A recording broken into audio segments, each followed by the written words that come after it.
Dale, say something, Dale. Dale, man, old man Dale. Yo, I've been teasing this show for about a year now, but we finally got it going. Old heads only. Right now, if you here for current events, if you here for politics and all that, you might as well unplug and disconnect your computer. We talking about old school hip hop. If you really into old school hip hop, you're gonna enjoy this show. You know what I mean? My name is Challz Brown. On my right there is Dale, man, aka the Ugly Professor. Make sure y'all share the link. The one and only. Show some love. Let me see something real quick. Let me make sure we got some sound. Let me check my iPad. Make sure we really live on where we need to be. I hope y'all still.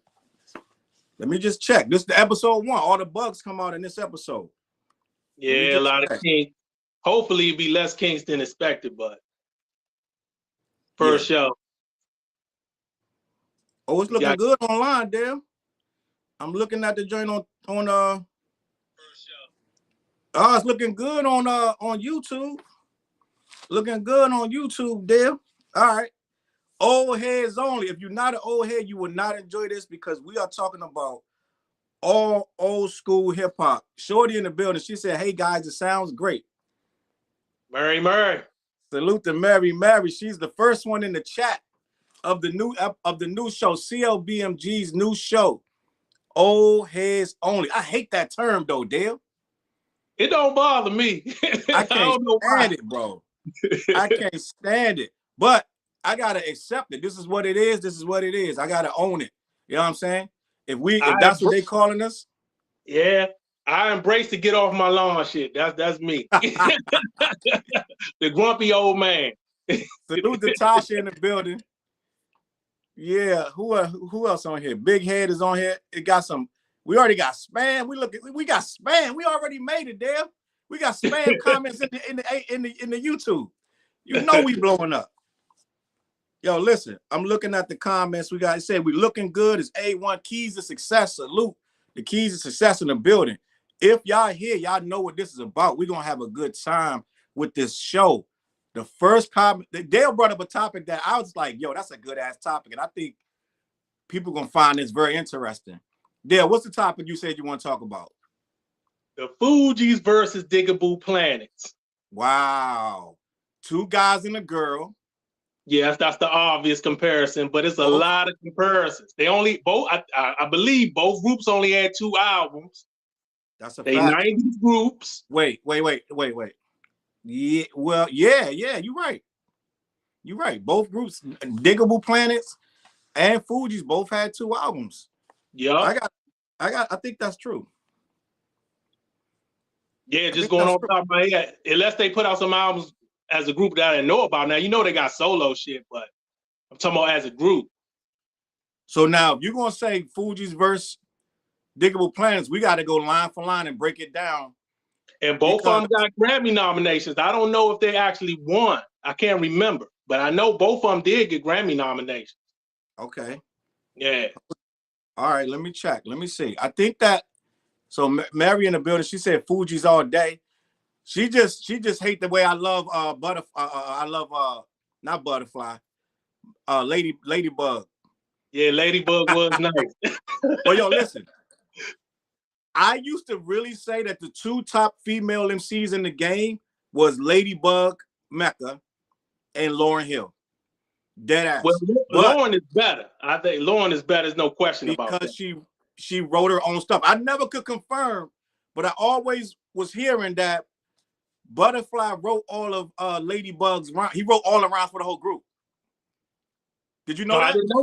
I didn't know that. I've always heard that Butterfly wrote all the rhymes for Digable. But even the other guy? Yeah, for Doodlebug and Ladybug. I heard back in the day, Butterfly wrote everything. That don't take away, but it do kind of mean something because their lyrics was so dope.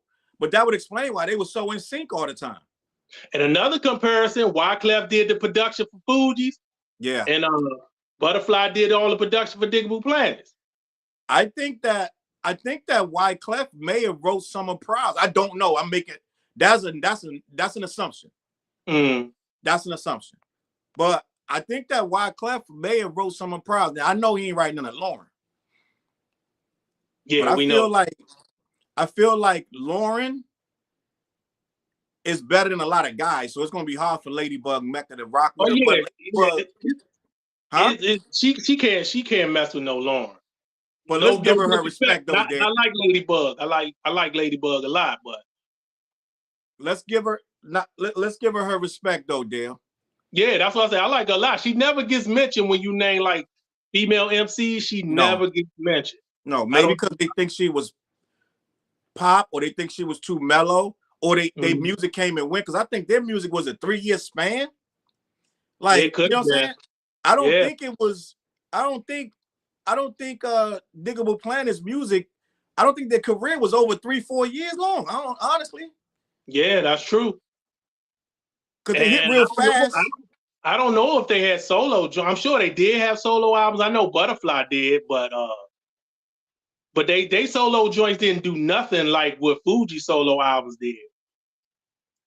You're right, but wait, slow down. Let's get now. This is where we go to Google.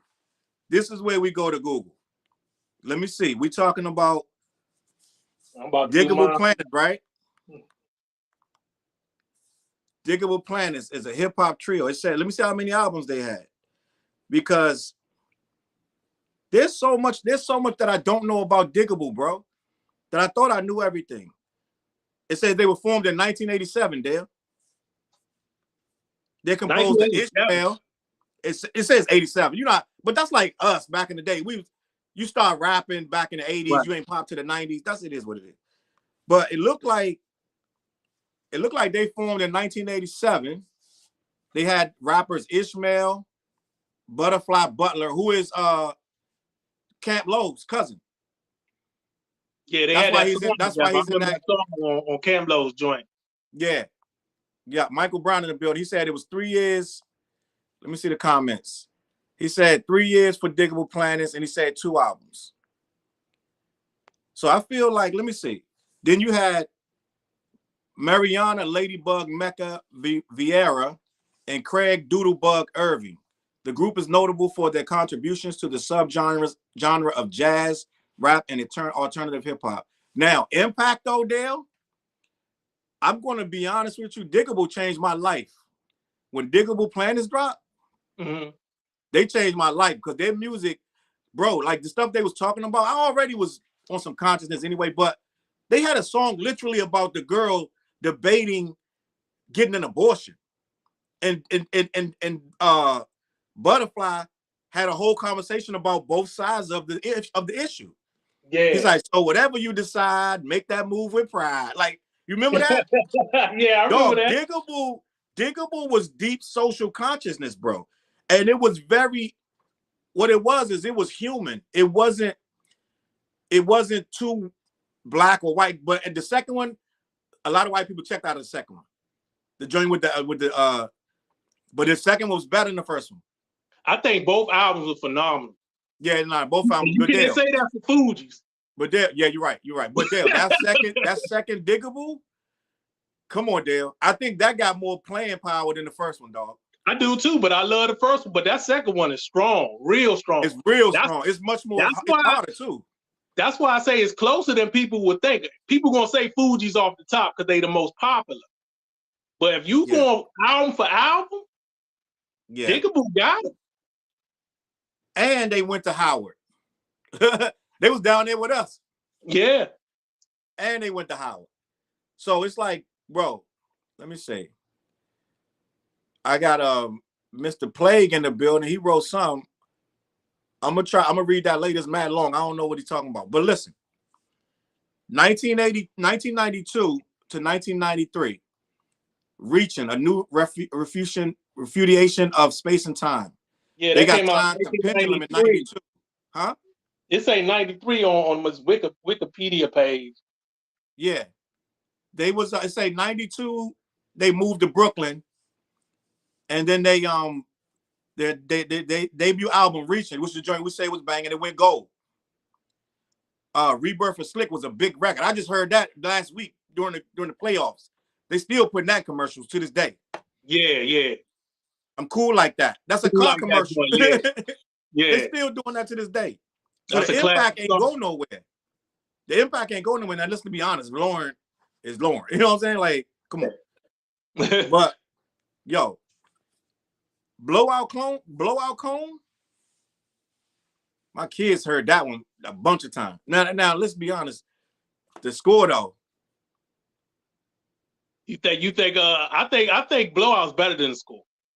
Ooh, I know it's gonna be controversy.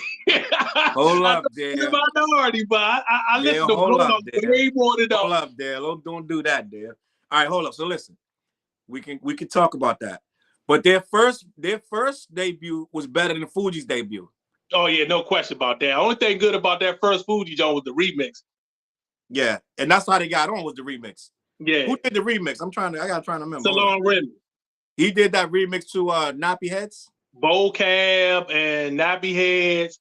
They had another big remix too. I know they had the Vocab joint that was cranky. I think he did that joint. He did the Nappy Head remix, and it was another remix from that joint that he did. It was big too. I can't remember off the top of my head. But you know why they had to do those remixes? Because he said the album was held up. The album was held up so long that when it dropped, the music was old and dated. Oh, so they did the remixes to freshen it up because they was going to drop them. They almost got dropped, and they let them do the remixes, and that saved their whole career. We almost didn't hear the Fugees. I remember me and Juan and Dang was riding. We bought that first Fugees, and we was listening to it, and we was like, "It's all right." You might have been in the car with us. We was like, "It's all right." It was just because it was already dated by the time we heard it, and she had already been in Sister Act, I believe. She was in Sister Act too, so it was like kind of like we thought they was kind of corny. You got to think if she was already in a movie, and they're dropping an album that sound like they trying to be like when you don't know how good somebody is, their first album that's their first impression. That's your first impression. So we thought they was like on some corny, like trying to do stuff already been done, but not knowing they had already made this music and had it for 2 years. So they was ahead of the curve, but by the time it dropped, they was whatever. Low said, Digable Planners over the Fugees. That's what you saying, Low?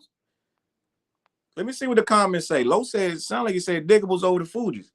I'm not sure. Let me see what else is on here. Because I can't call it yet. I'm gonna need more debate because I can't say that. I want to say off the rip that Fugees got that. But Digable Planners is a problem, bro. Yeah, it's a lot closer than people think. And it depends on your criteria. See, I'm an albums guy. I base my stuff basically on how good the albums are. The quality of the album overall, how many skips, if there are any. That's how I base it on. But some people base it on popularity, record sales, all that type of good stuff. So it all depends on what your criteria is. But for me, I think Digable got them as a group. Okay, so let's go line for line. Another MC die tonight. What do I? Yo, listen how score come on. Now I get it. The first album Fugees was kind of like Fugazi, but the score redeemed these dudes on a level deal. What was your first reaction when you first heard the score? Wow, I can't even remember. That was so long ago. I was like impressed. I was highly impressed. I know I was impressed because you going off that. I actually didn't hear their first album until I heard their second album. All I heard was the remixes from the first album. I never heard the whole album at that time when it came out. I didn't hear it until later on. So I heard the second album. So the second album made me go visit the first album. But I used to hear how bad the first album was before I even heard it. Wow, that's crazy. But so you had never even heard it, bro. No, that's before crazy. So you didn't have nothing to go on. So they second album was my first impression of it. Wow. Besides the remixes. You know, I heard all the remixes from the first album, but that's only like 2 or 3 songs. So look, Blunted on Reality was the Fugees' first album. That was in '94. It went, let's see. They said that they had 18 tracks. Nappy Heads was the skits and stuff like that. I think the only reason we even gave them a chance was them remixes. But I don't remember. I'm going to go line for line on this album. I don't remember none of this stuff.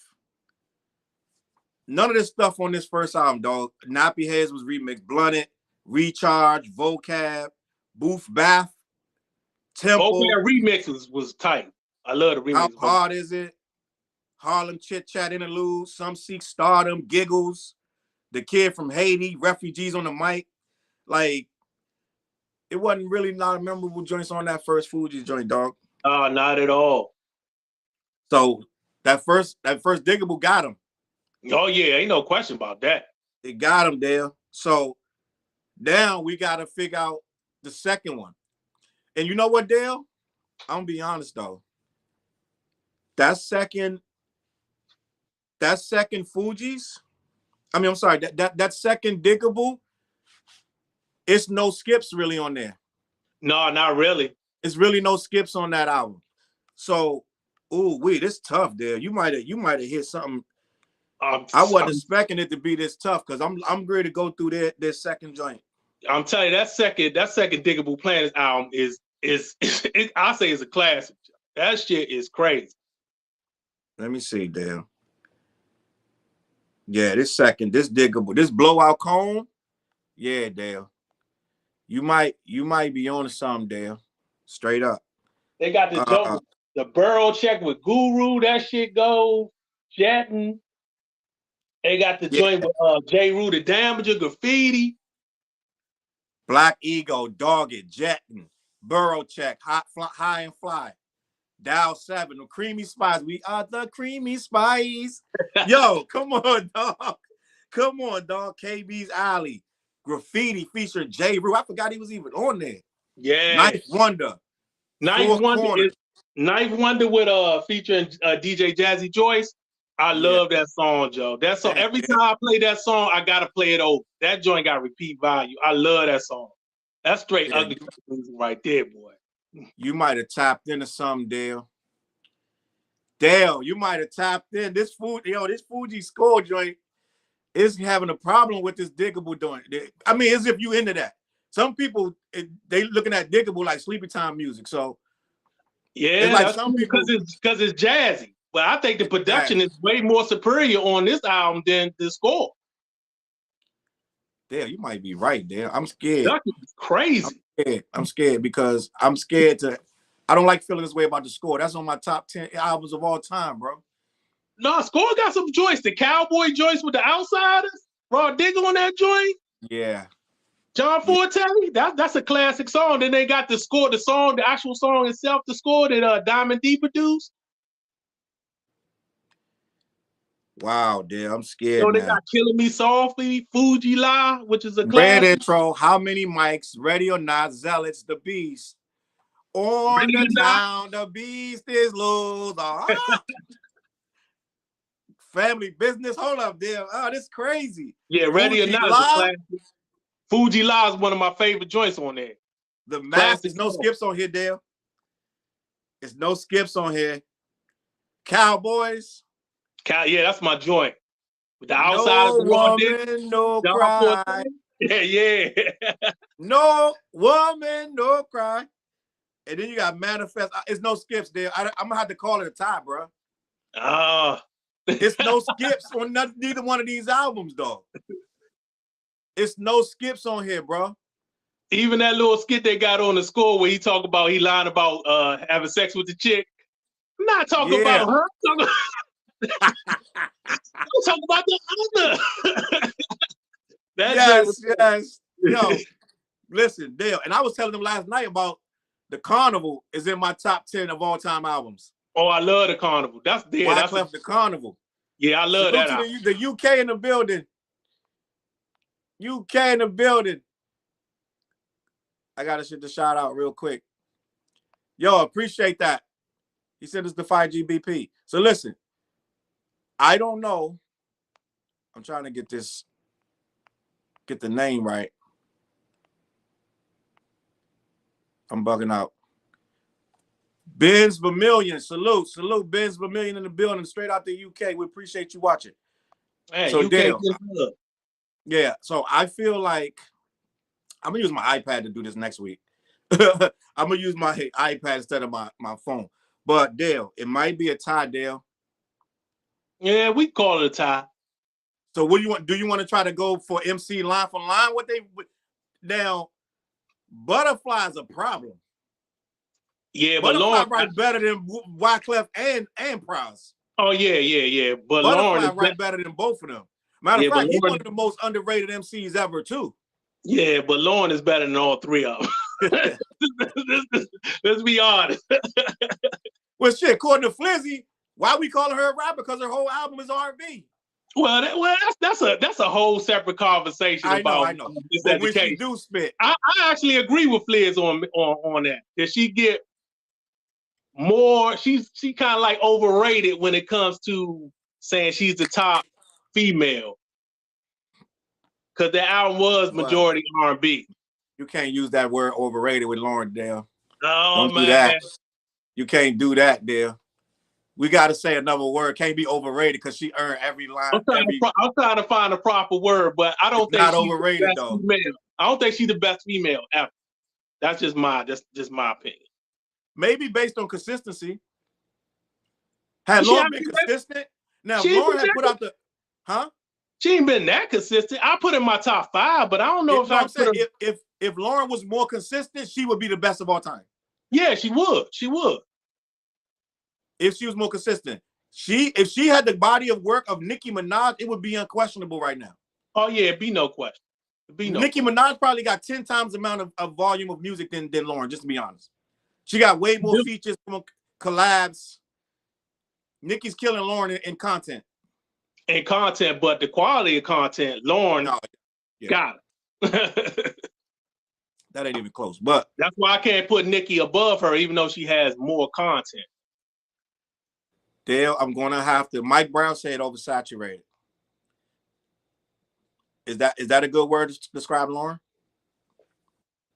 Nah, because the amount of attention she gets is warranted. Like, how long ago was the Miseducation of Lauryn Hill? That's 25 years ago? Wasn't that like late 90s, early 2000s? Something like that. Let me look that up. And we still talking about her to this day. And she hasn't done nothing since, well, she done a little here and there. But really, she like that Andre 3000. She had the two Fuji albums. She's all over that Carnival joint. She rap on like 3 or 4 joints on that Carnival joint. And then Wyclef broke her heart. And she got her solo joint. Even though the majority of it is R&B, she do rap like on like 3 or 4 joints. So, and she got a few features in there. Now, who else from that era we putting in that top like we do her? No, it's not really many. You might say Latifah. You might say Light. You might say you might say Kim. Lil' Kim. You might say Foxy. You might say nobody saying Muhammad Did. Nobody saying Jean Grey. But they don't have enough content. No, you might say Rod Digger. She don't even have enough content. You might put Remy. But she might have about the same amount of content as Lauryn Hill. If you think about it. Rod Digger got 2 solo albums, and she got them flip mode albums. Yeah, but Lauryn Hill got more viable content than Rod Digger. Yeah. Salute to Ace in the building. She said, what's an old head? Old head is a state of mind. She said, what age is an old head? Old head is a state of mind. If you feel like we feel, then you're old head. And if you know some of the stuff we know, some of the stuff we can only talk about is because we were there when it happened. Old head. I don't know if you could talk about Lauryn Hill first album if you wasn't really there. So you can learn, you can listen and learn, but we freaking, you know what I'm saying? We was there. I was in my car. Dale, me and Dale was riding around the city. Dale, I can name probably about 20 albums we listened to together riding around the city. Literally. Comments, what's the second? We listened to like 3 comments together when it first dropped. I know one joint we used to listen to a lot going up and down from Maryland to Virginia. That NWA joint, Niggas for Life. Yeah. We used to play that. Then we used to play the Diamond Shell joint. Diamond Shell. Dude, Carlos was always snatching my Diamond Shell out of my car. And Los will snatch your tape Soon as he get out, I had to watch his hand because if you're not paying attention, he'll hit a jack on the player and snatch the tape. It was that Diamond Shell. He was always snatching my Fugees joint, and he was snatching my Tribe joint, my Midnight Marauders joint.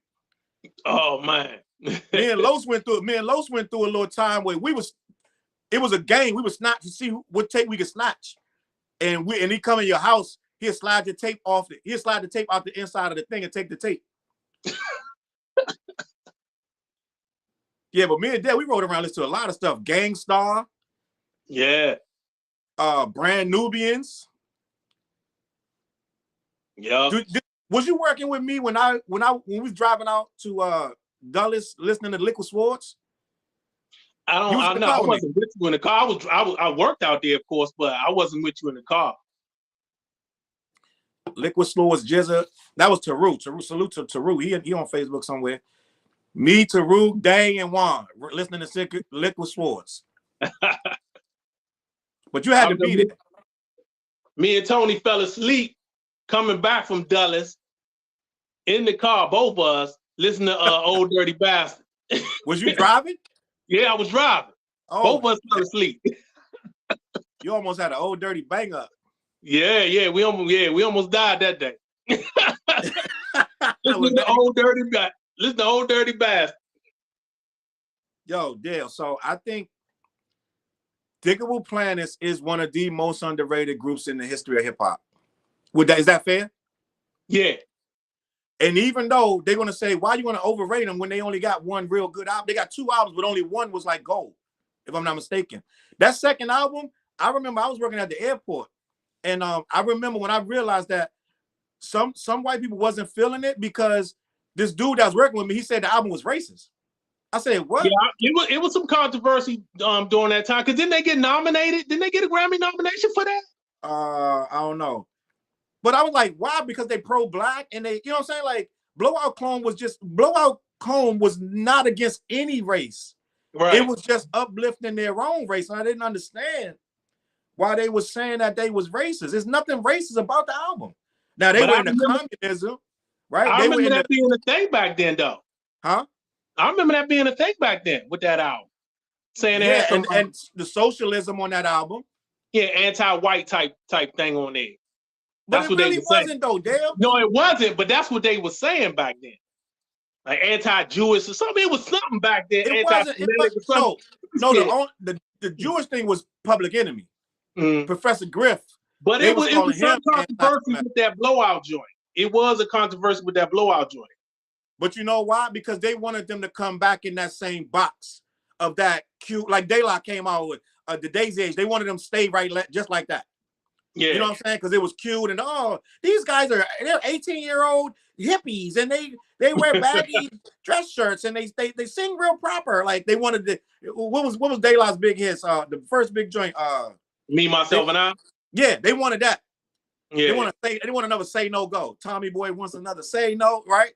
So they wanted that. But then Digable came back with an edge and they was like, yo, we're gonna speak more of this black socialism, this communist train of thought, but it's not what you think it is. It wasn't against anybody. I never understood why they was looked at as some type of racist group. It was weird to me. I never got that. Yeah. But it is what it is. I still think, honestly, to this day, they made some of the best music. And I watched they got an unsung about them. Did you watch that? No, I don't about think Digable playing a whole story. They got kind of jerked. They kind of fell apart on their own, and like just the pressures of the business and the industry. They kind of had a rough deal with their label and with them themselves. They kind of fell apart on their own. So the same thing, Fugees. They just performed on that 50-year anniversary joint that was on for the Grammys. Did you see that? Yeah, didn't they perform? I believe so. Yeah. No, they've been back performing for about together. It ain't been but like 5-6 years. It ain't been that long because I was on Instagram and I follow Ladybug, Yeah, I do too. Actually, it might have been more than 5 years. It might have been more. It ain't more than 10 though, because I follow Ladybug and she was like, Digable is getting back. We girls start performing again. Yada yada yada. And I don't know. I don't follow Butterfly. I don't know where he at, but Doodle, I have him on there too. And they've been performing together for a few years now. Because I went to see them with De La. It was De La, Digable Planet, Camp Low. Yeah, you told him about that. You said that show wasn't good. That show was horrible, Dan. I'm not gonna lie. And I love them. I love all them groups. I was so excited. First off, Dave didn't come because Dave got sick. Dave was ill. They brought Talib out there, and that's when I left. But they did that for the New York State of Mind joint. They brought Talib out there because De La joined the Nas and Wu-Tang show, and they had Talib out there with them. Yeah, I don't think Talib fit the energy of De La, but I guess he was available, whatever. Yeah, I think to be honest, Paz would do that show by himself better than with Talib. Yeah, that's just my opinion. But so I didn't like the show. But you know, that don't take away from their greatness. I just thought the show, something was going on with Camp Low's set, their music, something was off with their thing. Then De La came out. They took forever to come out. It was like they was late or something. Then they came out, and their set was kind of messed up. And then Digable's set was kind of messed up. I don't know what's going on with the sound, but I didn't like the show. But I still want to see them. Me and Tony saw Digable plans like in the 2000s at the 930 Club. You know about the 930 Club in DC. Yeah, we saw them there. It was pretty good. They had a band and everything there. They was good. It's different when it's your own show. That was in the 2000s. It's different when it's your own show than when you want to. They had a band at this one, but it's like when all these different bands, all these different groups trying to get on, it seemed like it kind of was like fumbled up. Something happened. I don't know. Yeah. But I want to, before we move on, I do want to say, I think you brought up a real good point there. I think Fugees might actually tie with Digable far sonically. I can't rule one over the other. They only thing Digable got on them, they first joint wasn't lacking. No, it wasn't. That's the only thing they got on them. And the second one got even better.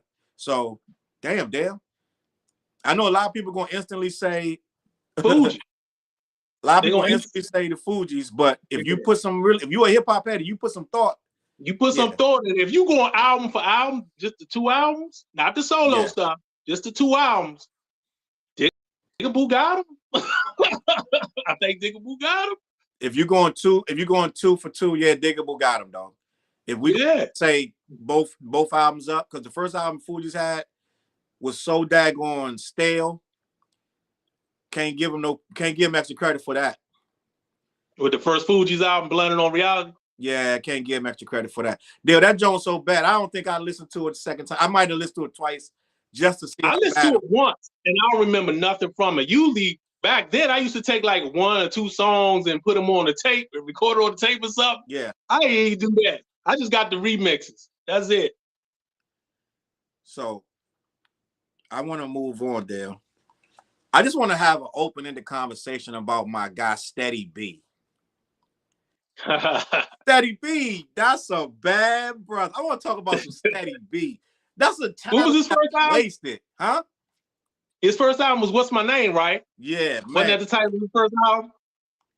I'm gonna put you on the spot. I'm gonna put you on the spot. What's the first time you heard of Steady B? What's the first song you heard from Steady B? Oh, Warren McGlone. You know, my first memory of Steady B is actually from you over your house. Remember you had that VHS tape? Yeah. Oh, of all the job artists. It had Jazzy Jeff and Fresh Prince, Steady B, KRS-One, which was Boogie Down Productions at the time. Yeah. That's the first memory that comes in my head when I think of Steady B. That tape you had. Yeah, I had that tape, performance tape of all of them performing. Steady B, Fresh Prince, and Jazzy Jeff. I think Salt and Pepper was on there. It was like they wasn't on Jive. It was only Jive artists. Oh, really? Oh, okay. At the time, yeah. But no, I think the tape had more stuff on there. But yo. Oh, okay. wasn't Marvelous DJ Cash Money and Marvelous? Cash Money and Marvelous was yeah. Bro, Dale, that videotape was so banging. Dudes was offering me $100 to copy that. He was like, bro, I'll give you $100 just to dub this. I'm gonna bring it right back. I'm like, you lost your mind. I'm not giving nobody this tape. That tape was so dope. That's when I learned how dope Fresh Prince was and how dope Steady B was. Yeah, Steady B show on that. I remember his show being nice on there. He had a good show on there. Everybody's show was nice on that tape, bro. Listen, if I could find that tape, I would. Oh my God, KRS-One was on there. Yeah, Boogie Down Productions. Yeah, Boogie Down Productions. It was. I'm trying to remember. It was more people. It was like a whole lineup, dog. Yeah, and that's when Steady B killed it. That's what I'm gonna be honest. I used to think Steady B might have been the coolest dude in the game, dog. At one time, Steady B, he was cooler than LL. He was cooler than he was way cooler than LL. Steady B was cool, dog. Like the little hat to the side, like, yo, I'm serious. Like, yo, Steady B, dog. That was my dog. Like, listen, him, Cool C. What's the other dude up under them? 3 Times Dope wasn't. I know they was in the same. They wasn't with the hill. It was the Hilltop Hustle. The Hilltop Hustle. That's what the name of their clique was. Yeah, Crazy said, "Use me." That was my joint. Oh my God. Yeah, that's one of the first joints. I remember you said, because I got family live up Philly and around the Philly area. My cousin Eric, rest in peace, he just passed away recently. He used to introduce me to a lot of stuff. Eric was dope. I remember hearing that Use Me joint. He roamed everywhere, playing with his headphones on. But yo, Steady B, dog. Especially when he came out with that remix, when KRS did that remix. I'm serious remix. Yeah. Dog. That's why I used to want to have a BDP jacket, because whatever they did, whatever remix KRS did back in the day was crazy. And that joint he did for them, and KRS-One was so he was so cocky. It was like, yes, man. I was like, yo, it was so dope. I was like, this is why Steady B could do a little two-step and still be cool. And who was his dancer? Oh, yeah, he could dance. He was dancing with his dancers in that video you had. He had 2 dancers. Oh, I forgot. They was nice, too. They had like a catchy name, too. It wasn't Scoob and Scrap, but it was something like, it was... something to that effect. It had like a catchy name. Yeah. Did he say the dancer's name in the song? Yeah. Damn, who was Steady B's dancers? Oh, man, I'm about to look shit You up. can't have me. No, I'm not for sale. Oh, hold on. Damn. Yeah, he had this dancers was dope. Let me see. Michelle on 3 Times Dope video is who made Steady B cool. She had it all with him. EST, he wasn't giving her nothing. Now I'm reading the comments. That's hilarious. So, but listen. And you remember Steady B was husky too. He was a husky dude. Yeah. But he could dance. But he had he had the big dookie ropes. He had the nice sweatsuits. Fila. Oh, he had a lot of stuff I couldn't afford, damn. Yeah. I couldn't afford it. Hilltop Hustlers, right? Maybe that's why he that was the name of their clip. But yo, that was the name of their clip. I thought Cool C was cool, but he wasn't no Steady B. Nah, I ain't mess with him like I mess with Steady B. Nah, and Dale, it's the third one that came out. He was younger than them, but Larry Law? Larry Law. You talking about Larry Law? I bought Larry Law album too. Yeah, I did. I bought the tape. I bought the cassette tape. That's when Philly was doing their thing. But cassette tape. That's when it started watering down, though. Larry Law wasn't as good as Steady B and Cool C. Steady B's second album, Let the Hustlers Play. Yeah, I love that album. That's the joint with Sirius. Dog, Steady B might have been the Cameron of that era, bro. Steady B was real, dog. Like, Steady B was wild. Like, dog, I'm telling you, he was our age. That he was young like us. Like, all the other rappers was older than us. Steady B was young like us, dog. Like, he was our age. Like, he was like, I think Steady B came out like 16, 17, something like that. Yeah, let me see. I'm looking him up now. He was born in 69. So he was about 16, 17 around that time. At best. He was older than me. He was a little older than me by some years, but But you know what happened too? So it's like that music don't make the money that they thought it was going to make though. So then he started, you know what I'm saying? He still had to make his money, but it started falling off. That's when rappers didn't know they could actually fall off. You know what I'm saying? Yeah, he got dropped from Jive. Yeah. And then he tried to go independent. And that's when nobody knew what independent was. We didn't know how to going independent back then. It ain't exist. Was hard. It was very hard. Dog, you extremely hard. To just press up your own vinyl was thousands, bro. Yeah. There wasn't no streaming back then. You couldn't just throw your shit up online. Nah. You had to get physical copies of things made. Facts. And put them in the stores nationwide, not just in your neighborhood. Yeah, and you also had to be diligent on it all the time. And you had to drive to different places and do shows all over the place. You couldn't just drop it in the store. Because we was trying to do that. You gotta be at that store. You gotta tell people, yo, go buy my. This was a lot of work, bro. Independent. Yeah, it's a lot of work. Yeah, and it's funny because you gotta get distribution. If you're gonna go independent, you gotta get distribution somehow, some way. Facts. And you know what it is too. They was making people. I'm bugging. You had to catch the record stores to get your money from them too. You had to physically go there because sometimes they wouldn't send you your money. So it was like a whole lot going on. And that out the trunk stuff was Too Short now. Yeah, Too Short. Too Short and them started that. They started, but they was the one successful at it. Too Short, E40. You might can say Too Short started it. He might. You might say he might be the godfather of selling your tapes out the trunk. He was the biggest one at the time. Yeah. But yo, Steady. He was doing that way back.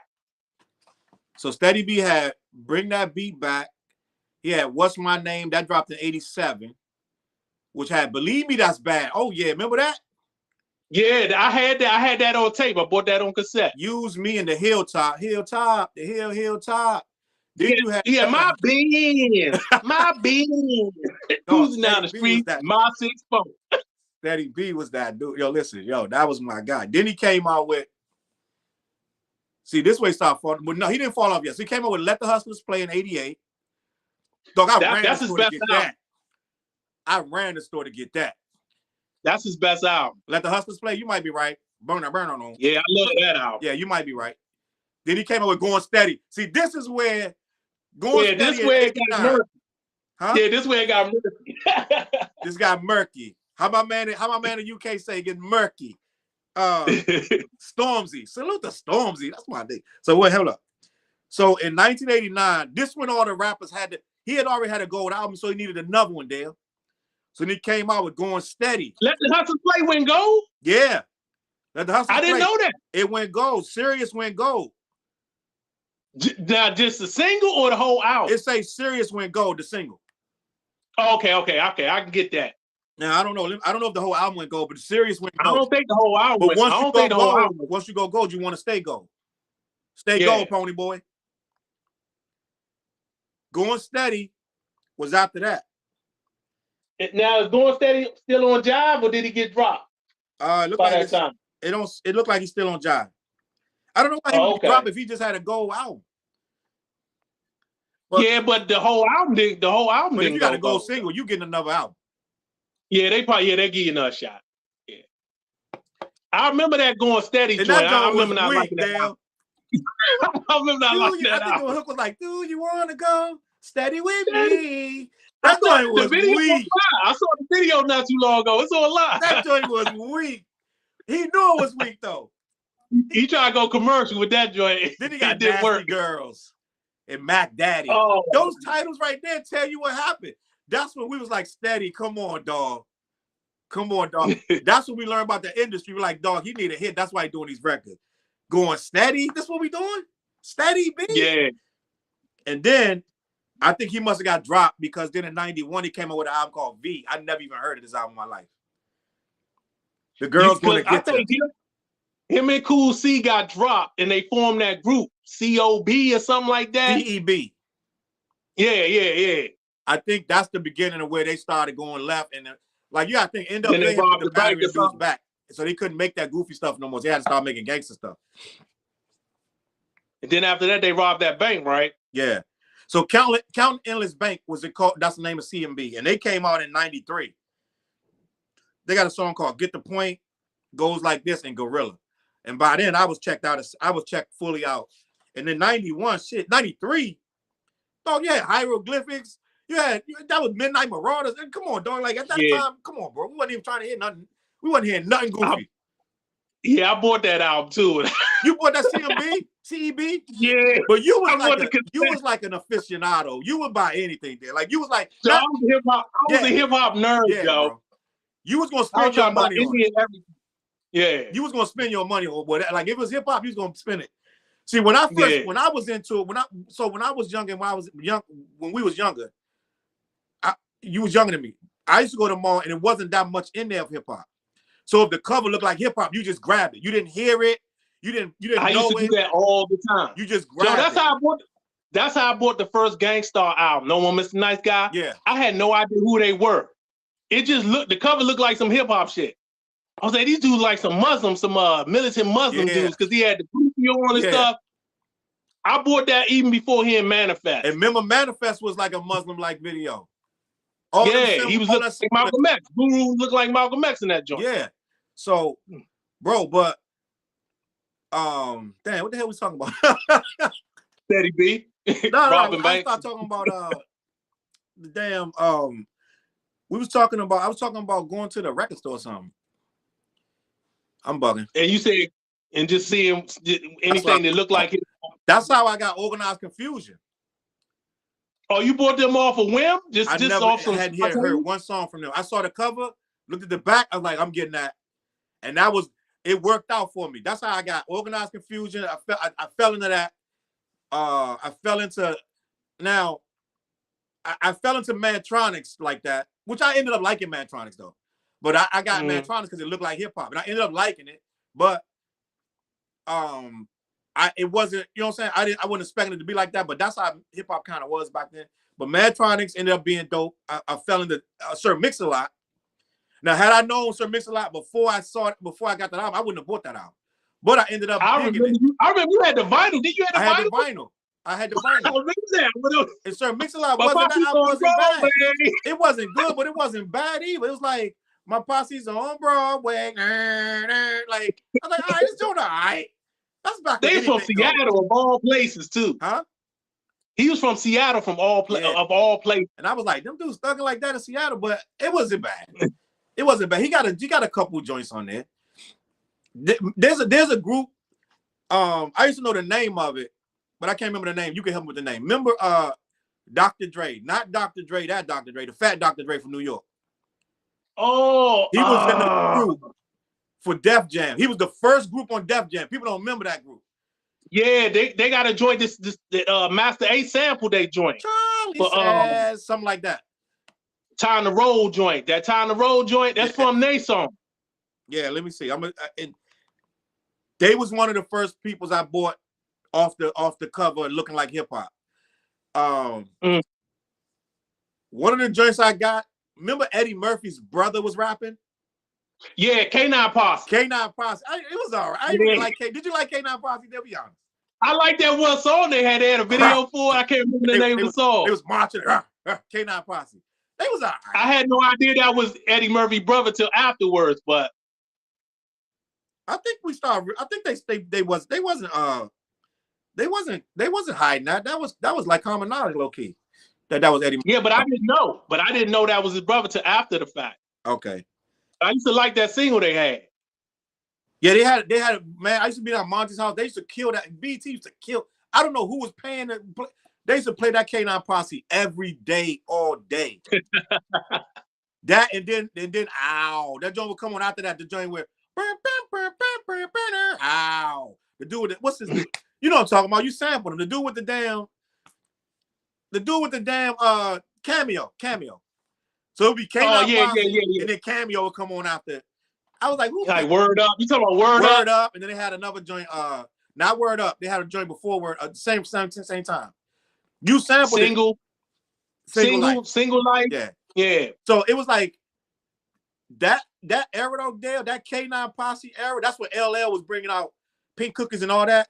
That's when rap changed because Tribe came, and changed all of that. That's when rap was still trying to be a little R&B-ish a little bit. It was a little hokey, a little bit, kind of hokey. And then Tribe came and Daylock came, and it was like, time to change. It's like these young boys now, but they're not changing it. They're not changing it for the better. Like right now, when Tribe came, they changed it for the better because they brought that jazz, they brought them hard snares, they brought them mellow grooves. They just brought a whole different vibe. They changed it forever. Yeah, they changed the sonics of it, the production. Even on their first album, you know, people probably slept because that I Left My Wallet El Segundo was so bad, but the rest of the album, Lucky Lucien and you know what though? And Mr. Muhammad and Can I Kick It and all that? Yeah. The production was nice on that joint. And I'm gonna always give Sean Morris this credit because Sean Morris used to see me and chase me, Challz, you gotta listen to this Tribe Called Quest. I'm trying to tell you, people's instinctive travels. You gotta hear. I said, man, all right, I'm gonna listen to that. I really wasn't tripping off hearing that because I saw the El Segundo video. My wallet in El Segundo. I like, all right, then go get your wallet. Don't like, all right, okay, we got it. You get the wallet, like that. It's like fake ass Jungle Brother shit.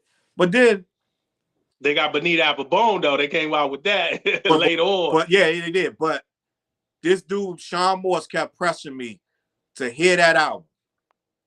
And I finally listened to that. And that joint changed my life, Dale. That damn People's joint, oh my God, that joint changed my life. I was like, yo, Sean, thank you for showing me this album. Because that changed how I produced and everything. It changed my whole life. And what happened was it became so big to me that I think I started forming our whole thing around what Native Tongue was doing. You know what I'm saying? Like Native Tongue and Tribe and De La and Black Sheep and da-da-da. Not knowing that they wasn't gonna be able to get along either. At some point, like they was gonna be breaking up too. But I thought if we do it like Native Tongue, you know what I'm saying? Like not necessarily do it like them, but just have a collective of like-minded people doing the same type of thing. And that's why our little unit was so similar, because great minds was thinking alike, and I was plucking dudes that matched it. And if you ain't really match it, you ain't really fit. You know what I'm saying? So they really changed my life for real. Salute. I got a question for you. Speak on Mantronics, because I never listened to a whole Mantronics album, and they don't really get talked about. When I think of them, I think of like they was more like on that techno house type shit. Is that the case? No. So hold on, I'm gonna pull it up so I can. They say it wasn't techno, kind of like a techno sound. So it's hard to describe it. Yeah, it was, but not really. It's techno, but not house. It has house in it, like. Well, everybody was doing house back then. So this is how they describe it. Mantronics was an influential 1980s hip hop and electro funk music group from New York. I wouldn't say techno. They had a lot of sounds, synthesizers, and da-da-da, but it wasn't techno. It was electric, and it was old school hip hop. And yeah, that's what I was thinking, that electric sound. Yeah. And I used to love Mantronics. If you came in my building, you heard Mantronics as soon as you hit the building. I'm on the 3rd floor, I'm at the top. And Mantronics, you're gonna hear that in the basement, because I'm blasting it. But yeah, I remember you having the albums. I never listened to a whole joint. How many albums they had? Like 2 joint though. Huh? How many albums they had? Like 2? It say they was from 84 to, let me see. Nah, they got like 5, Dale. For real? Wow. They got like 5, but I really only think I had the Music Madness one. The joint came out in 86. If I got the one in 88, I can't even remember. No, I did. Do You Like Mantronics? Yeah. This is around the time that Jazzy Jeff and all them was coming out. So yeah. No, I'm gonna be honest. Mantronics didn't do a lot of rapping on it either though. So they rapped, but it was like more about the music. So you was like vibing with it. You know what I'm saying? Because when I think of them, I think of that group Kraftwerk, that European kind of like electric rock group. Yeah. That kind of like put me in that mind frame. They had some Grammy nominated records. Oh, Angie Stone sung on some of their stuff. They had some big records, bro. So 89 to 91. This is when stuff was getting like, it was leaning more towards, I was leaning more toward hardcore hip hop. I was with Mantronics in the beginning until BDP came, and you know what I'm saying? Like I think BDP came out same year, the year after Mantronics. So Mantronics was like 85. I think BDP, I really got into BDP like 86. So it was like, oh boy. And I still listened to it a little bit, but I really moved on from Mantronics. I just couldn't, they couldn't keep my attention because hip hop was getting so crazy. You got to think Rakim was 86, LL was 86, Run DMC 85, 86, 87. Everything was changing. Daylight was 89. Jungle Brothers. Rakim and KRS. Huh? Yeah, Rakim and KRS-One changed a lot. They changed the whole game. And it's wild that Marley Marl was laughing at Rakim when he first went to the studio.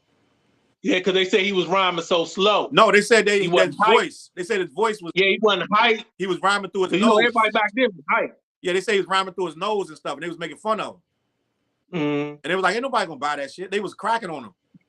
Yeah, I heard about that. Rakim changed the game, so it is what it is. Man, I remember I was down in Virginia. I was way down in the sticks. And I had already heard it paid for. I had knew the album backwards and forwards. I went to my aunt's house down in like Roanoke or something. No, Rocky Mount, Virginia, which is in the sticks. Man, them dudes out there, they had tails in their head and they bumping their back. I'm talking these black dudes in the little area where she was at was like the hood. Man, they knew that damn paid in full backwards and forwards. Backwards and forwards. They were some Bammers, but they knew that whole album, bro. It was tough, bro. That album changed everything. So you gotta think they way down in the sticks and they know that album like that. So they didn't play no like on the radio down there. You may have got 2 rap songs a day on the radio. I'm talking about 24 hours. You may got Walk This Way, or you know what I'm saying. You may got like some Run DMC or LL Cool J song, or Devil. Yeah, I'm bad or something like that. Yeah, you wasn't not I'm bad, but something. You wasn't getting no rap. I need love. Yeah, they had the whole thing on Smash. Dale, I want to move on to your boy. It's the man we all know and love, Kwame. Kwame. I want to talk about Kwame. Is Kwame a MC, a real MC? You know how we just had that conversation about Drake being a hip hopper? Yeah. Kwame, good MC on that. His first album is good. The Boy Genius, that was a good album. I got. Go ahead. I give him respect. That was before all the polka dot shit. I think that was a good polka dots on in that, but it was little. Yeah, but he wasn't like, he wasn't like promoting the polka dots. He was throwing that polka dot stuff in your face, like when the second and third album it became a gimmick. Yeah. It became a gimmick. Yeah, on that first album, it wasn't no gimmick. You can't tell Shorty nothing about that song though. Only you. That was a good song though. Things I do. Yo, they used to play. Joe, that joint got a lot of run back in the day. They played that song so much there. I was so tired of that goddamn song. Yeah. I was so tired of that damn song. I was like, yo, if they hit, I'm about to crash my TV wide open. That damn Only You. Who the girl is singing on it? I don't know. She wasn't nobody famous, I don't think. Dale said she wasn't nobody. I said nobody famous. No disrespect. She wasn't nobody famous. She wasn't like some R&B star or something. Let me pull up Kwame. But I'm gonna tell you something. I did respect Kwame's the rhythm. His verse on the rhythm is a dope ass verse. That's the first album. Yeah. And let's be honest, he was one of the first people that was like be yourself type rappers. I think he might have to give it to him. He might have been the Pink Polo before Kanye was. And he produced most of that first album. I think Herbie Love did a few joints, but he did most of them joints on there. Wow, listen to this. He was born in 73. He was in 89, he was 16 when he released that debut album. Wow, me and him the same age. He was 16. I thought he was older than me. It's the man you all know and love, Kwame. Kwame, and it's a connection right now. It's a connection between him and Steady B. Tap Money. Tap Money used to DJ for Steady B, and then he started DJing for Kwame. Okay. Herbie Lovebug was with him. Was with Kwame. Yeah, that's what I say. He did a few joints on that first joint, but Kwame did most of it, I believe. If I'm not mistaken, just going on top of my head. Now listen to this. In 89 was the Boy Genius. 1990 was A Day in the Life, a Polkadelic Adventure. So right there, that's when the gimmicks start coming. Yeah, that's the Only You joint. That's the Only You joint is on that album. Yeah. But that probably was part of it. Probably was partially him, but it partially probably was the label putting the thing on him like, yo, we need a gimmick like that. Because back then they was pushing gimmicks hard. Yeah. So he might have been told to kind of like, okay, let's push this polka dot thing, and he may have came up with a cool concept, and they probably ran with it, got a whole wardrobe and just took it. You know what I'm saying? Just and not knowing it's going to play him out in the future. You know what I'm saying? It's going to blow him up, but it's going to play him out. Yeah, he did get played out quick. So let me see. He says played out like Kwame and them polka dots. No. Biggie apologized to him though. You know that, right? I didn't know he apologized. Big apologized to him. If you really pay attention to Big, he apologized to almost everybody he said something about. He apologized to the girls on 357. He apologized to the girl in total. I think he apologized to bad people, like people that he said little rounds about that got offended. He was a good dude. He apologized to a lot of people. So he apologized to Kwame. Kwame tried to diss him, remember? Yeah, I remember that. It ain't work. It was like when Ja Rule dissed 50. No. It was like when Nelly dissed KRS-One. But what people might not know about Kwame, he a good producer. He produced songs for Tweet, produced joints for Raheem Devon. Yeah. He still produced. Yeah. But hold on. So let's find out who the girl is on the song. So while I'm reading, it says he was 18 in 1992. He produced his third album, Nasty. Did you get that album, Dale? Kwame's third album, Nasty? I just got his first two albums. Because I didn't like that second album. I was done with it after that. Yeah. It said the album was a departure for him, discarding the polka dots and writing more sexually charged lyrics, in contrast to his previously playful, intellectual persona. The title track was a minor hit, but the album quickly fell off the chart. Then he had a fourth album, Incognito. Damn, Kwame had 4 albums, bro. 94. I remember that Incognito album. Huh? I remember that Incognito album. Man, I barely remember it. But it wasn't good. It wasn't good. But look, in 2000, he reemerged as a record producer. He worked under the name K1 Million. He produced for LL, Mary J. Blige, Keisha Cole, Missy Elliott, Christina Aguilera, Eminem. Well, he co-produced with Eminem on Lloyd Banks' song On Fire. And he did. That's right, I did hear that. Yeah. Yeah, Will Smith Switch. That's when Will had reached the highest level of corniness. But it is what it is. Sold 30 million records. He said Kwame sold over 30 million records. And in 2012, he teamed up with Vin Diesel to produce some stuff. So Kwame had a rich career. Like, yeah, he did all right. He doing all right. Oh man, wait, what? He has joined the hip hop group The Alumni. You ain't ready for this, Dale. Well, it got Special Ed, Chill Rock. How the hell you know this, Dale? Dana Dane and Moni Love. Yeah, I know about that. How do you know this, Dale? I never heard this in my life. They did. I never seen them live, but they did some shows together as the Alumni. Okay. But I never seen them. I just heard about it. Okay. Say less. Yeah. Tasha Lambert was the name, Dale. Tasha. Yeah, that's what I'm saying. She wasn't slapping like some R&B star back then, you know. No, but can you read that comment, Dale? Yeah, I see it. All right. Yeah, we looking crazy right now. We got to get our computer so we can see the comments. But we'll do that next week. This is the first episode. We appreciate y'all watching. But Dale, in a scale of 1 to 10, what would you rate Kwame's lyrical ability? He was nice on that for that time period. At that time, he was nice on that first album. And then, you know, he went like real commercial. I don't know. It's hard to rate him. Maybe I say 7 out of 10. That's not bad at all. Yeah, because he could have been much more, but you know, he had to chase the money, he had to chase the, you know, the radio plays and stuff. He was young too. Yeah, he but that first album, he was rapping his ass off. I ain't gonna lie. I was impressed with that first album.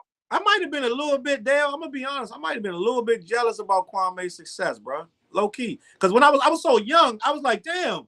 You know how when you're young, you're like, damn, I wanted a record deal. Like, you know what I'm saying? You're a little ass kid. I wanted that record deal. So let me read this comment.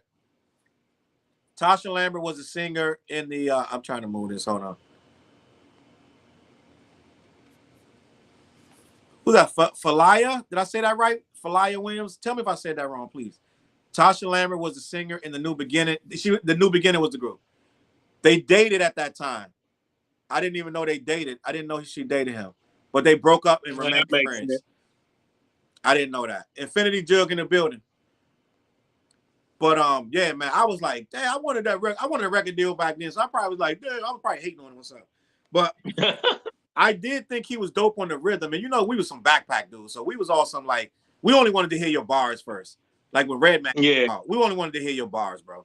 Like, so we couldn't understand that. We could understand a process of a song with a formula like that, but we always wanted those hardcore rap songs. We was young, bro. You know what I'm saying? And I understood the process because me and you used to go to the clubs when we got older, and you had to you can only dance to certain kind of songs. So as we got older, we understood. Oh, this is why they make a dance song. You know what I'm saying? This is why Hammer make a song to dance to, or who else made a lot of dance? I ain't gonna say Vanilla Ice, but whoever made dance music, dancey type songs. I Got the Power, Whoop There It Is, all that stuff, because people in the club needs that kind of music to dance to. So we kind of opened up to it a little bit as we got older. Yeah, but back then you could even dance off the so-called street hardcore joint. Like we was dancing off EPMD. You could, yeah, easy. Yeah, yeah. We was dancing off. You could dance to it. You could dance to Special Ed stuff. Yeah, yeah.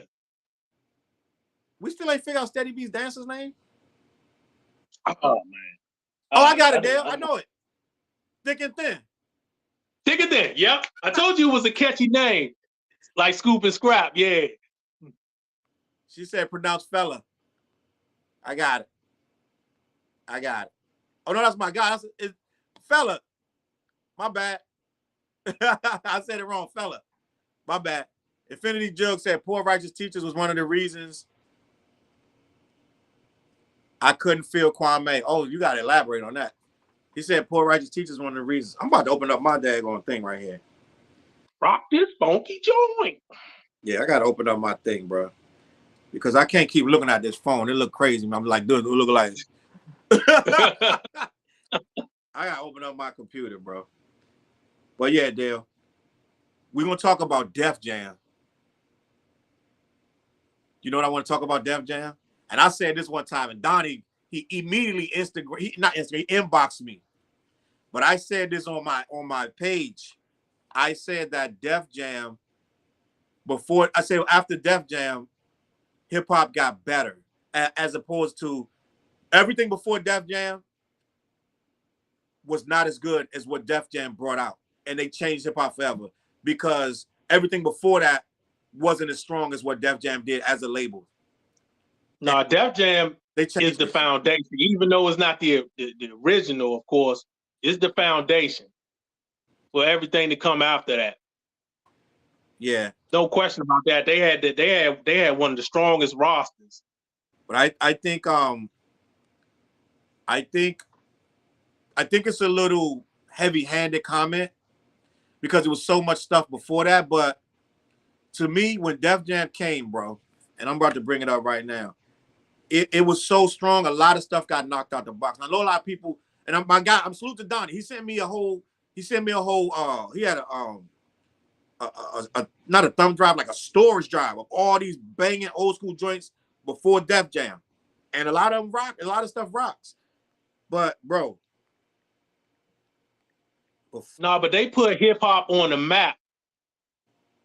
Like globally. I want to get into this, Dale.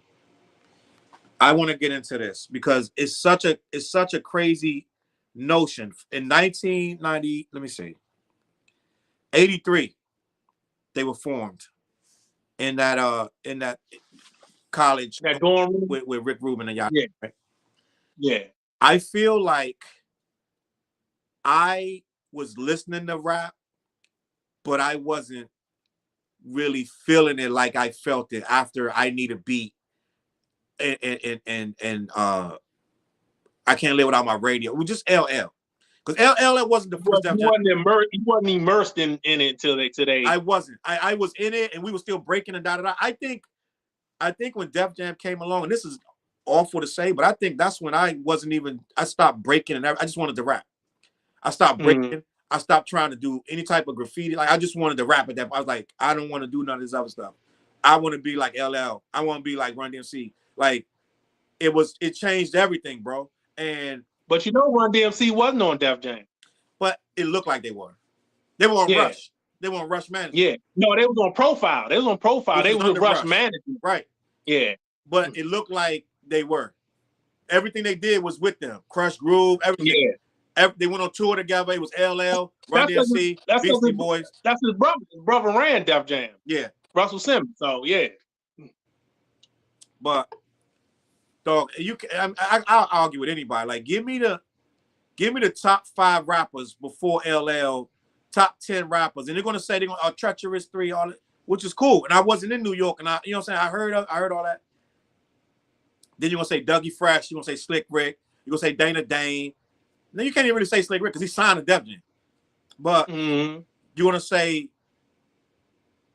Busy B, Kumo D, and we going far with that. Kumo D, we going kind of far back with that. But yeah. They not rocking with no freaking, like, come on, dog. Like, let's be honest. Like, Def Jam, LL Cool J, Run DMC, Beastie Boys, like Public Enemy, PE. Like, come on, bro. Like, remove that label, and then rap might have died, dog. I'm gonna be honest with you. Yeah. Remove that label, rap might be dead. Because they were saying hip hop gonna die. They were like, hip hop gonna die. I was starting to believe. I was like, they're like, hip hop gonna play out one day, it's gonna be dead. Take Def Jam out. I don't know, bro. I don't know. And most of your top 5, somebody gonna be from half of them gonna be, a lot of them gonna be from Def Jam.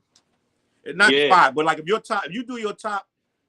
do the top 50 of all time, probably half of that gonna be Def Jam artists. You gonna say Redman? Yeah. You gonna say Method DMX? Man. Huh? DMX on Def Jam? DMX. They gonna try to say, well, he was Rough Riders, but that's an imprint on the Def Jam. Right? Yeah, just like Rockefeller. Rockefeller was through Def Jam. Dame Dash will argue you down, but Rockefeller wasn't. It is what it is, bro. So I think I'm gonna say, man, there's nothing like Def Jam, bro. I think they changed hip hop forever, and I think they muscled a lot of people. I think a lot of people fell off because of Def Jam. What's them dudes? Dr. Jekyll, Mr. Hyde, like Pumps and not what's the dude? Rex and Effect. A lot of stuff couldn't survive no more. All that New Jack Swing was hot for 2 summers. And then Redman came. Yeah. Y'all had 2 summers, then Redman came.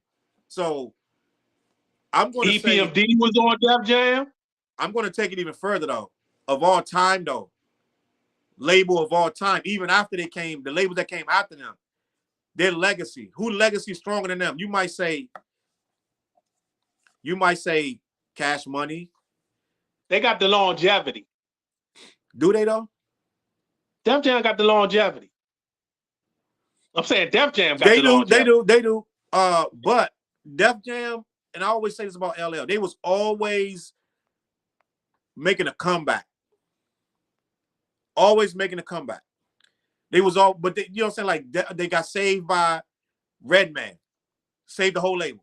Then they got saved by Warren G, saved the whole label. Then they got saved by LL Cool J. So it's like they had longevity, but it was always one person saving the whole thing. You know what I'm saying? And it's like, as opposed to Cash Money, they had a run, like a big run. Like I don't remember Cash Money ever needing to be saved like that. But at the same time. And then Cash Money turned to Young Money? Yeah. But even basically, they got big records too, but I don't know. The impact of Cash Money versus Def Jam, I don't know. No. We old heads. We gonna say that. We old heads. Even to this day, Benny the Butcher new album just coming out, I think tomorrow. That's on Def Jam. Yeah. They trying to restore the feeling. We're gonna see what Benny do. I need Benny to really do his thing on there though. Logic was on Def Jam. He was. Logic didn't move the needle. Logic only moved the needle for a certain demographic. But he sold records though. He did. Big records. Yeah. 1-800 Suicide. He sold some big ass records. But in the annals of hip hop, I don't think Logic. It's gonna be hard to put Logic in your top 100. You put him in your top 100? No. God, I don't think so. Damn, no, he's good. Quick as well. Damn, he's good, but he's good, but I like him. I'm not Joe Budden. I don't hate on Logic at all. The dude is nice. And plus he's from my area, so I'm going to support him because he's nice and he's from my area. But I don't think I can put him in 100 yet. I can't even, it's just so many rappers. I can't put him in my top 100. And he's not bad. He's not a bad rapper. It's just so many. It's so many, bro. So many. But I think Def Jam changed the way we just think about how hip hop supposed to sound, bro. Right? You had Wild Style, you had Breaking, and you had Beat It. I'm on Beat Street. But that shit, none of that was like Crush Groove. None of it. And Crush Groove, just the people that's in it, the artists, was so strong, bro. And these dudes had a video game. Like, come on, dog. Def Jam? Old heads like me and you, what we always say, we want to get signed to Def Jam. Yeah, but you know another label that we talked about earlier without talking about it, that had a nice roster too, is Jive. Jive had a hell of a roster. Jive was jerking niggas, but yeah, they had a hell of a roster. Jive had they had Houdini. Huh? They had Houdini. Houdini was on Jive. Houdini was big in the 80s. Matter of fact, I want to pull up Jive roster at that time because they had more than Houdini. They had Steady B, right? They had Steady B. They had Jazzy Jeff and the Fresh Prince. KRS. They had Boogie Down Productions. They had Cash Money and Marvelous. They had Keith Murray. That was later though. Yeah, But R. Kelly was on Jive. I know they ain't hip hop, man. You know what's crazy? Jive still got a big roster. To this day, Jive still got big. The Clips was on Jive. The Clips was on Jive at one point. Yeah, Jive might be giving Def Jam a run because Def Jam got into a bunch of R&B too, so they wasn't messing with Jive R&B. Clive Davis was running that joint. Hold on, let me see the roster. All right, so list of RCA. This joint too big, there. They got so many. You just gotta say Jive. You gotta just do Jive, not RCA. Okay. Yeah. Jive Records. There we go. Yeah, they had a mean squad. They have a mean squad, Dale. Damn it, Dale. They won't. Dale, it's too big. I can't even. I just don't worry about it. But Jive RCA had a mean squad. Even them though, they changed hip hop too. No, they changed hip hop. They not messing with Def Jam though. They changed hip hop too. Yeah. I think Def Jam was one of the first to really explore the West Coast like that. Tribe Called Quest is on Jive. Yeah. Yeah. Yep. You're right. Jive had a roster. I did have a roster, bro. You might be on to something there, but Jive had a lot of money to push a lot of stuff because they had like Backstreet Boys. They had a lot of big groups, so they could take on a lot of stuff. Right.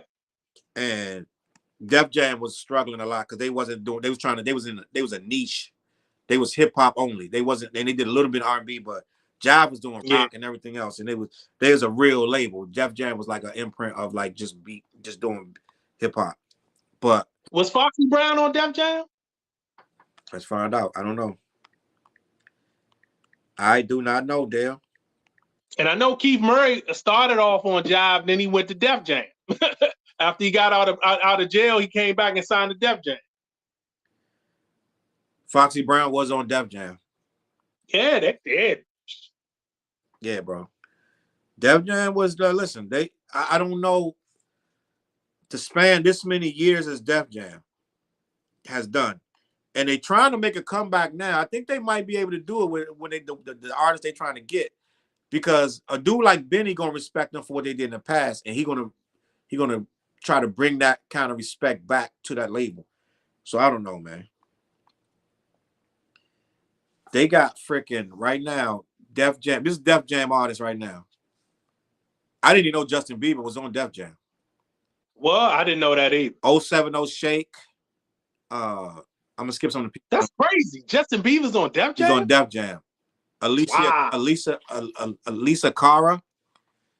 I never heard of her. No, she's big. She's a young artist though. Big Sean, Janae Aiko, Hit Boy, Jadakiss, Jeremiah, Wale, Tiana Taylor, YG. Wale is on Def Jam? I didn't know that. Yeah, Public Enemy, Stormzy, Fredro Bang, Fabulous, DJ Khaled, Dave East, Danny Lay. Boy, they got quite a few people I never heard of, but most of the people we heard of. I only named the people. Well, I didn't know Dave East was signed to Def Jam. I thought he signed a Mass Appeal. Nas label. He'll sign them under there. Oh, okay. Yeah. Yeah, they got a hell of a roster. They got a crazy roster, bro. I didn't know Jeremiah was signed to that. Fabulous is on there. DJ Khaled. I don't know how DJ Khaled is on Def Jam, but it is what it is. Yo, I'm still. So that means Def Jam is still selling live records because them artists you name sell records. Yeah. Will sell streams. They got a lot of streams. Yeah. Put it like. Yeah. But look, I'm feeling like we can move on to something else. And I think what was the last thing I wanted to talk about there? I had one more thing on the agenda. But well, you said Steady B, Kwame, and Def Jam. That's all I remember. I think is that the whole topic that we're gonna talk about? I think that's it. I think, and I threw in the Digable and Fugees joint. Yo, I had a fun time. The old heads. I hope the people wasn't bored with our conversation. And I'm like mad because I can't really see on this joint. My guy Fella was in the damn comments, and I said I said his name wrong. Salute the Fella. I hope he ain't leave after I said his name wrong. I couldn't even see the picture. I thought it was a female friend, but it's a guy. Salute the Fella. I can't even read, bro. Next week I'm gonna have my laptop right here, and I'm gonna be able to rock out with y'all. But it'll get better. It'll get better. It's the first episode, bro. Old heads, man. Yeah. Old heads only. Infinity Jug in the building. How long we talking about doing this? Months. You brought this to my attention months ago. Yeah.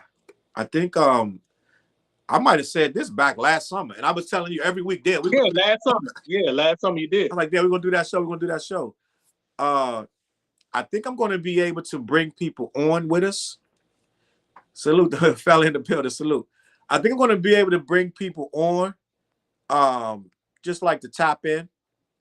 We're gonna get a lot of surprises. We're gonna have people just coming on real quick, giving their opinion, showing love, and just talking about what we talk about. Because these subjects, some people are not gonna really want to talk about this stuff. But did you happen to watch the 50th, Dale? Any of the 50th thing? Which one? I watched the Nas joint.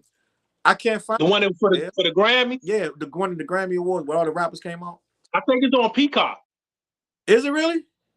I think it is on Peacock. Yeah. Because I can't find it on YouTube. I keep getting like clips, like people got clips of this and that, and I can't watch. I want to see the whole thing because I saw clips and I'm like, yo, that joint was crazy.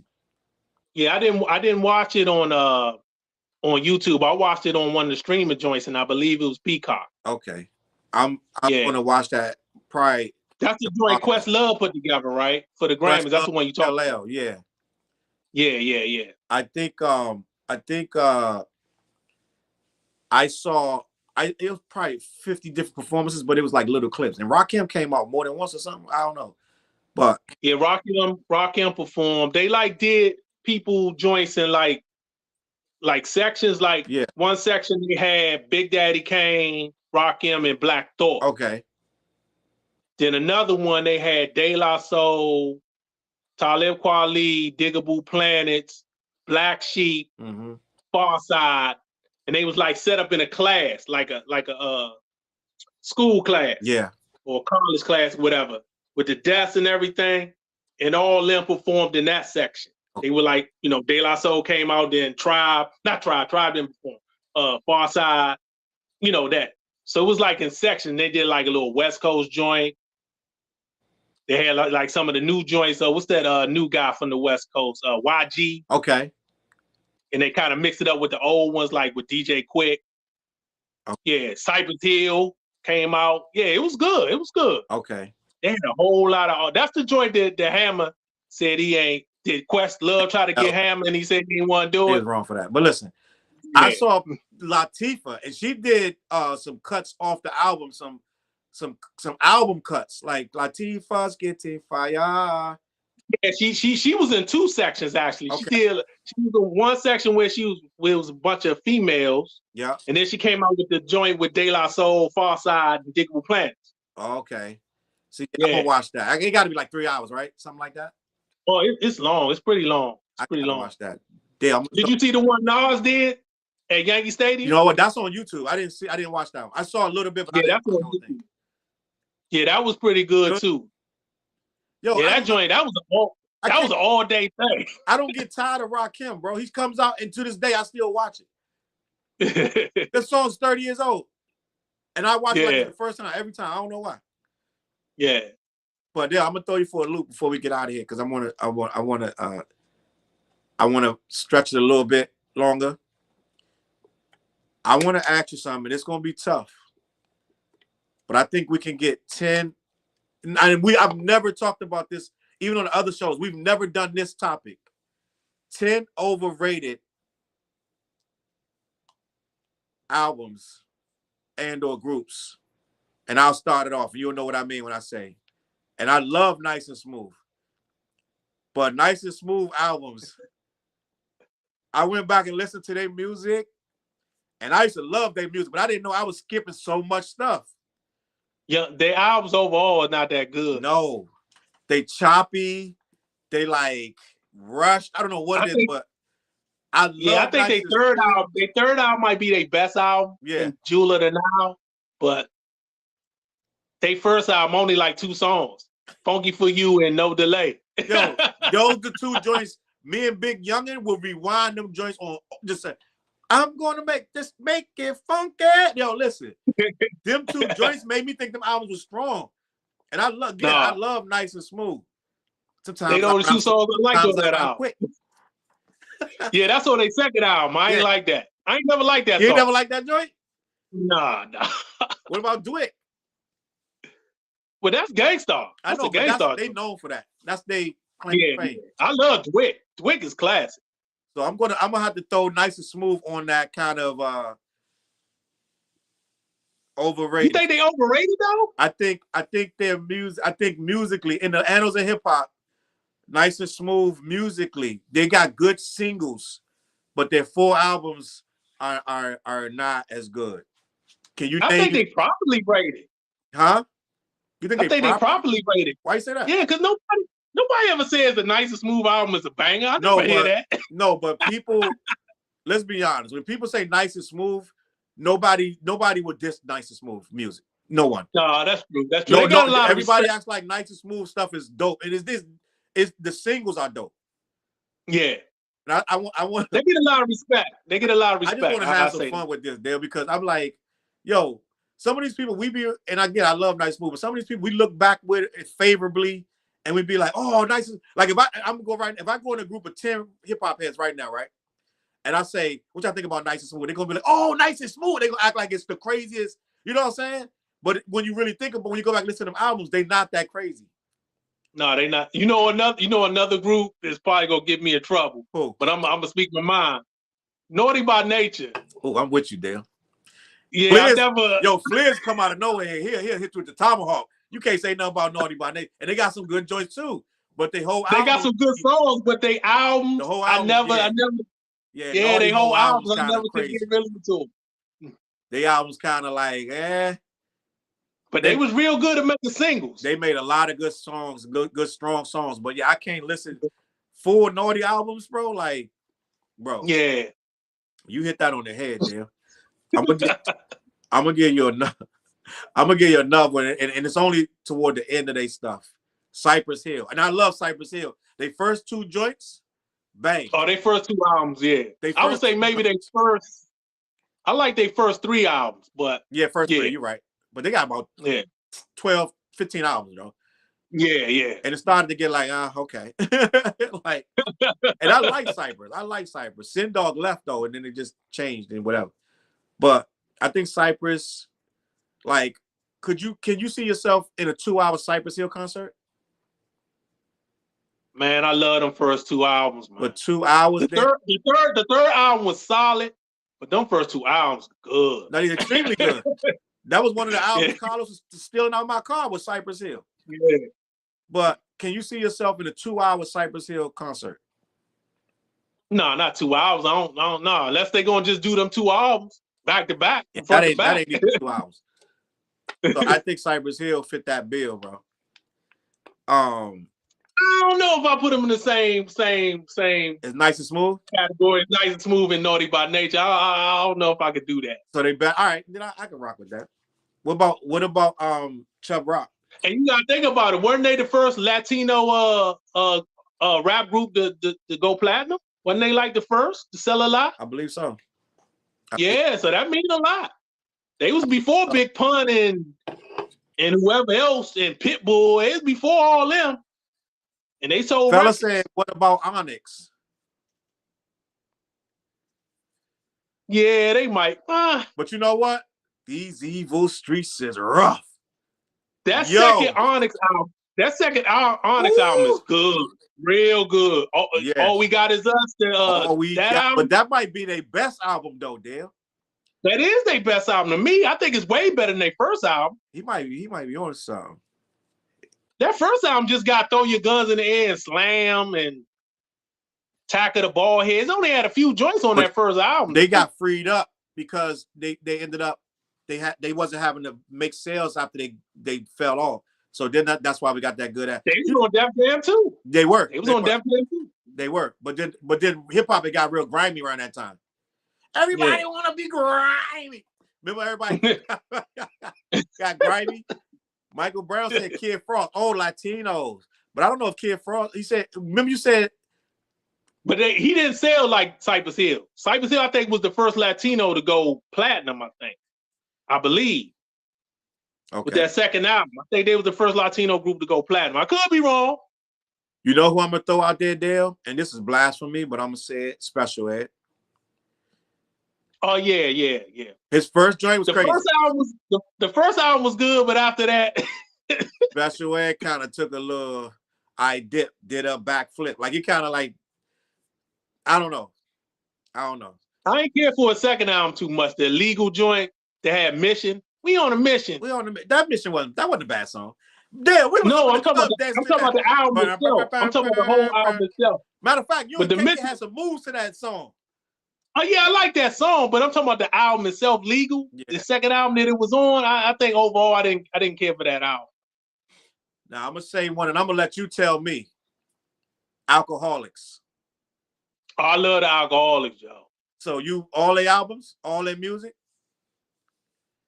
You know what? I think it's only one Alcoholic album I didn't like. Yeah, I can't put Alcoholics in that. Alcoholics. I think they underrated. I think they very underrated instead of overrated. Okay. Like them first 2 Alcoholic albums, the first 2, woo, them motherfuckers smacked. Underrated. Joe. Yeah. Sorry, man. I could see that. What about King T? I respect King T, but I only really like one of his albums. That's the Trifling album. So then you putting him in there then? Overrated. Is he overrated though? Nobody really. King T get a lot of love. He get a lot of love, but no one ever says like he's great and all that. Michael Brown said Special Ed best verse was on Crooklyn. That is a fact. That's what. Yeah, I like that. So Dodgers was. So King T. So how about this? Beat Nuts. Hey, but you know what was funny about King T? And Tony brought this up. He said that Biggie seemed like he got his style from King T. Do you think any truth to that? But Biggie was a connoisseur of hip hop, though. Biggie swallowed everything. People don't understand how much that man studied the game. He studied every single thing, so he got a style from everywhere. Like I've almost done a damn dissertation on Biggie. Like I freaking just read a book just came out. I believe it was called Unbelievable, I think it's called. The book, I listened to the audiobook. It's so much stuff about Biggie that people don't know. That dude really studied this game. He studied MCs. So he probably did get something from E40. That dude really loved rap. I'm talking about King T. I'm talking about King T. Oh, I'm sorry, King T. He probably did. He probably did. I can't say, I'm not gonna say he got a style. I don't see King T like that in E4 in Biggie, but maybe. But when he said that, I went back and listened to that early King T stuff, and it is very similar. Like the flows and the cadence, it's very similar. Not saying he's like out and out stole his style, but it's very similar. When he said that, he had a point. They starting to accuse Biggie of a lot of stuff. A lot of stuff. They saying he stole the whole what was the song? Juicy? I mean, who did he stole the dude from down in like, oh yeah, some guy from the Midwest or something. His name was Notorious. Yeah. B.I.G. or something like that. And it looked crazy. It looked like, yo, in hindsight, it looked like Biggie low key. If it wasn't Biggie, it was Diddy. Somebody stole something from that man. Right, Diddy. Because I heard he didn't even want to do Juice. Yeah. At first. Yeah, he didn't like to beat him. No, he didn't. But Diddy was like, you ain't got a hit on here, and we can't put this out till you get one. Yeah. And it is what it is. And that's what it was. And they put that out, and he didn't want to do it. He did the verse reluctantly and left the studio, something like that. He ain't like the song. But he did. Yeah. It is what it is. But I say, what do we say about Beat Nuts? You think they overrated? I'm asking you. No, I don't think they overrated. I think they a little underrated, to be honest with you. Yeah. But Beat Nuts couldn't last that long because they subject matter. Beat Nuts only had about a 5-6 year run, to be honest. They had some good albums, but they just never had really no commercial success. Maybe like 1 or 2 joints. But they had one of the biggest records in the world with that song, Off the Books. Yeah. That was a big record, and nobody knew who they was. It just was a big-ass record. Then J-Lo sampled it. Yeah. So it's like we know who they are, but the rest of the world, they don't know that name. Beat Nuts. Who is that? Who is Psycho Les? Who's Juju? Them dudes could produce their ass off, man. They production was crazy. And one of them left. One of them left, went solo. The whole thing broke up. They production was crazy, man. But I don't know. I'm going to say, what about Crew? They only had that. Then they only had like 1 hour. What you think of Crew? I totally forgot about him. To be honest with you, I like that one song they had with Slick Rick. That one song they had with Slick Rick was nice, but. So let me ask you a question. What about Witch Doctor? Had that one album. I used to love that holiday song. Yeah, that shit was banging.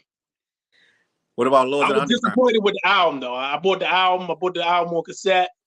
You know, we aging ourselves, old heads buying cassettes, and I didn't like the album. I just like that one song, Holiday. Yeah, Michael Brown said Crew is Dirty 30. So I know a lot of people used to go crazy over Crew. Like dudes was like Crew this, Crew that. I like the Outsiders better than Crew. They had another joint too, Crew. They had a joint featuring Rashcast that I used to like too. So yeah, they had a few joints on that album. They had a few joints. When people love Crew, they love Crew. They like that joint with Slick Rick was tight. I like that joint with Slick Rick. Okay, I always thought Crew. To me, I thought Crew was a little like they was okay. Like you know what I'm saying, they was all right. I'm not hating on Crew, but a lot they was on Def Jam too. Huh? They was on Def Jam too.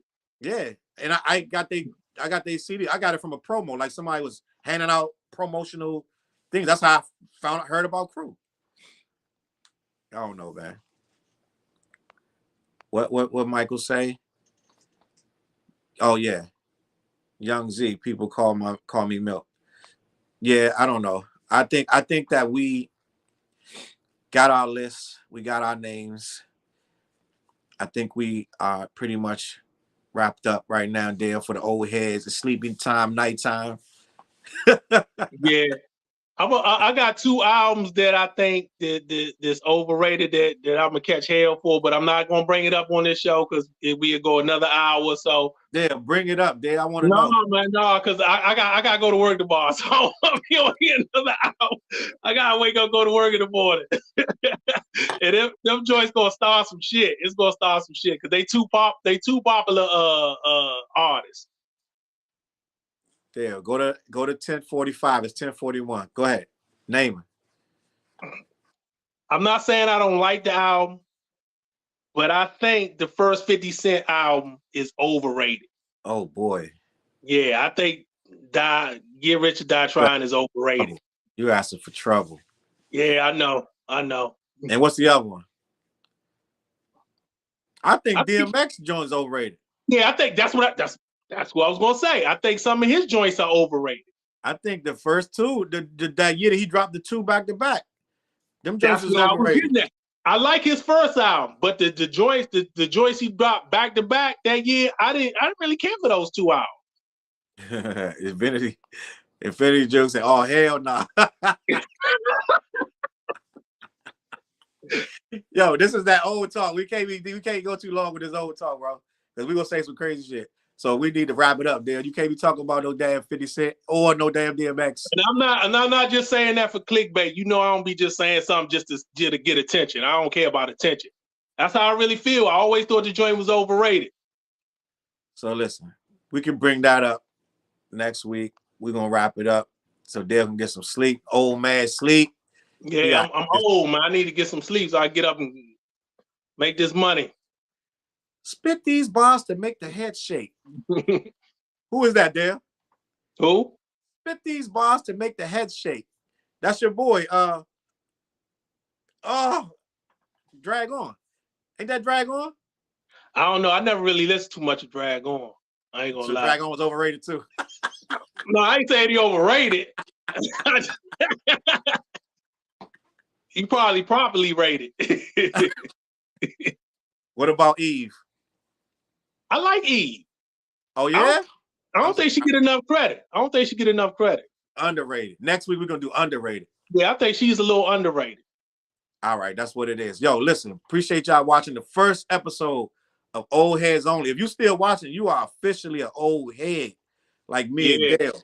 Yeah, we going on 2 hours, almost 2 hours. We talking about some old stuff. We in here talking about Steady B, Dale. Yeah, I can't believe you. We talking about you want to talk about Steady B. You shocked me with that one. I'm like, what? Steady B. This is what we gonna talk about. We talking about old stuff. Next week, I'm coming back. We're gonna talk about probably talk about some old Easy-E stuff back when he was with Arabian Prince. We'll go back. We're going back, dog. Brush up. And I want to say, I'm gonna talk about Ice-T. Yeah, he a little underrated. You could say he like one of the fathers against the rap. We're gonna talk about Everlast. Yeah. Because he wasn't Everlast, he was with Donald D. He was with Ice-T. Ice-T and Donald D was Rhyme Syndicate.